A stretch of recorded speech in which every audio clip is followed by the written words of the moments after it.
And now it's time for Bum Reviews with Chester A. Bum.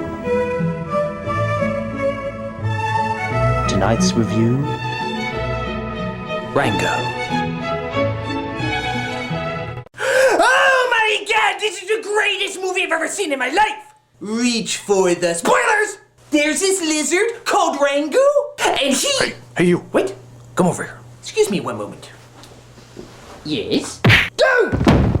Alright, if there's anyone who should be reviewing this movie, it's me! Why, you may ask, there are two reasons. Number one, I don't want it told by some eccentric nutball who stoned off his ass. What?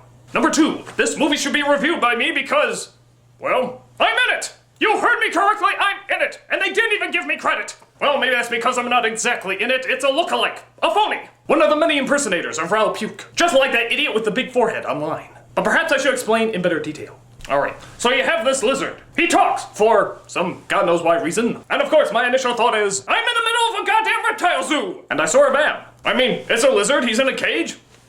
There you go. You see, he is a pet lizard in a car and he falls out of the car. The cage breaks, and who does he run into? Me! That's right, I'm sitting there driving the car with my wolfman attorney in the back. Where'd he go anyway? And suddenly, this lizard flies in front of the windshield. And I simply look at the lizard and say, I knew it. That's it! That's my big cameo! What a friggin' ripoff! Clearly, I should have been the star of this movie. It has talking animals and images that make no sense. That's my everyday life. Instead, we follow this lizard, who has a voice similar to mine, but not as sexy, as he comes across some town in the Wild West. That's right, lizards are cowboys now. There's other animals there too, like squirrels, rabbits, and squirrels. But this begs the question, if the lizard was just some pet animal in a kid's cage, then how the hell can they talk and build civilizations? I'll tell you how. The writer takes some acid, and it is. Kiss my acid, you flaky movie! If a movie like this is gonna be this trippy, you might as well give us the drugs to fully enjoy it. They get some drugs. Shut up. Ow. So yeah, we went from an artsy drug house film to a western. Again? How many movies have done that already? One. Too many! So it turns out this western town is in great need of water. In fact, water is pretty much their currency. It's how they buy things. Oh great, now we're ripping off Doom, which isn't a bad idea considering how nobody saw it. But it turns out somebody steals the water and they call in Rango to solve the case. Why? Because they made him sheriff. Apparently he fooled everybody into thinking he's a fearsome outlaw when really he isn't. Just like Hunter S. Thompson fooled everybody into thinking that Raoul Duke is a fictional character. Right. So he gets everybody together to go and find the water. Meanwhile, there's this merry owl-chi band that's playing about how he's going to die. Aye, aye, aye, aye, we're building up to a letdown. So they come across a bunch of moles that apparently stole the water. But Rango steals the water away from the moles, so the moles call upon their most fearsome weapon. Bats. Holy Jesus, what are these goddamn animals? They're great survivors.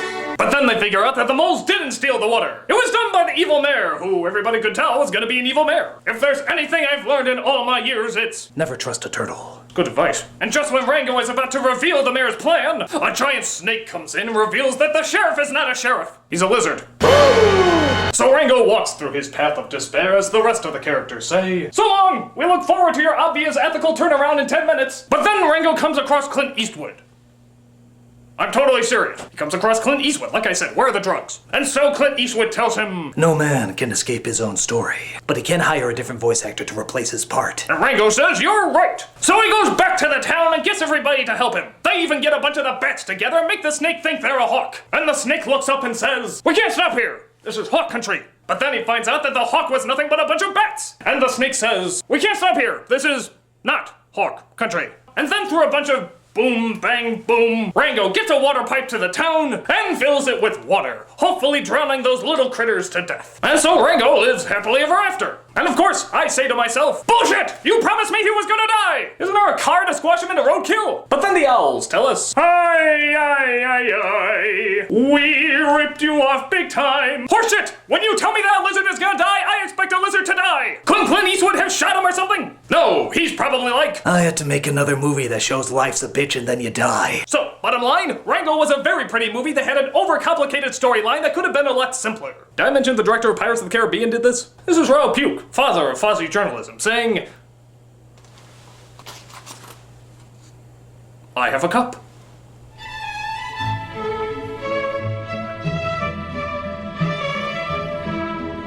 I still have a cup.